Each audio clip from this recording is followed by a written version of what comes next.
ଯଦି ତୁମେ ତୁମର ଜୀବନକୁ ବୁଝିବାକୁ ଚାହୁଁଛ ତେବେ ପଛକୁ ଦେଖ, କିନ୍ତୁ ଯଦି ତୁମେ ତୁମର ଜୀବନକୁ ବଞ୍ଚିବାକୁ ଚାହୁଁଛ ତାହେଲେ ଆଗକୁ ଦେଖ।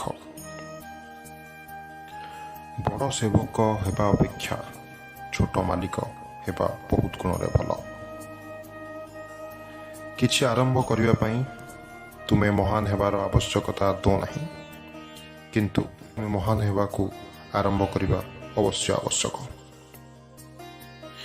45 ବର୍ଷ ପର୍ଯ୍ୟନ୍ତ ପ୍ରାୟ ସମସ୍ତ ମହିଳାମାନେ 3000 ଥର ଶାରୀରିକ ସମ୍ପର୍କ ବା ସେକ୍ସ କରିସାରିଥାନ୍ତି।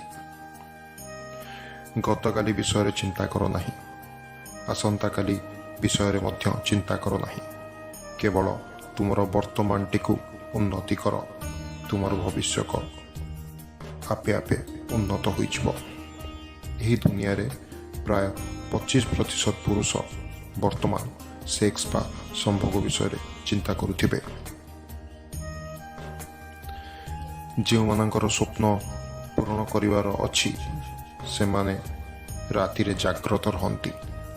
ସାହସ ହରାନ୍ତୁ ନାହିଁ, ଆପଣଙ୍କୁ ତଥାପି ବହୁତ ଦୂର ଯିବାକୁ ପଡ଼ିବ।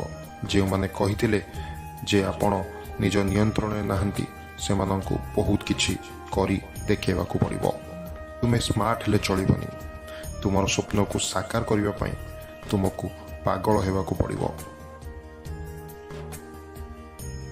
ସଂଘର୍ଷ ଜଣେ ମଣିଷକୁ ଯେତେ ଦୁର୍ବଳ ହେଲେ ମଧ୍ୟ ଶକ୍ତିଶାଳୀ ମଣିଷରେ ପରିଣତ କରିଥାଏ। ଜୀବନରେ ସର୍ବଦା ଏହି ଗୋଟିଏ ଜିନିଷକୁ ନିଶ୍ଚୟ ଭାବେ ମନେ ରଖନ୍ତୁ ଯେ ସର୍ବୋତ୍ତମ ଦିନକୁ ପାଇବାକୁ ହେଲେ ଆପଣଙ୍କୁ ପ୍ରଥମେ ଖରାପ ଦିନ ମଧ୍ୟରେ ଲଢ଼ିବାକୁ ପଡ଼ିବ।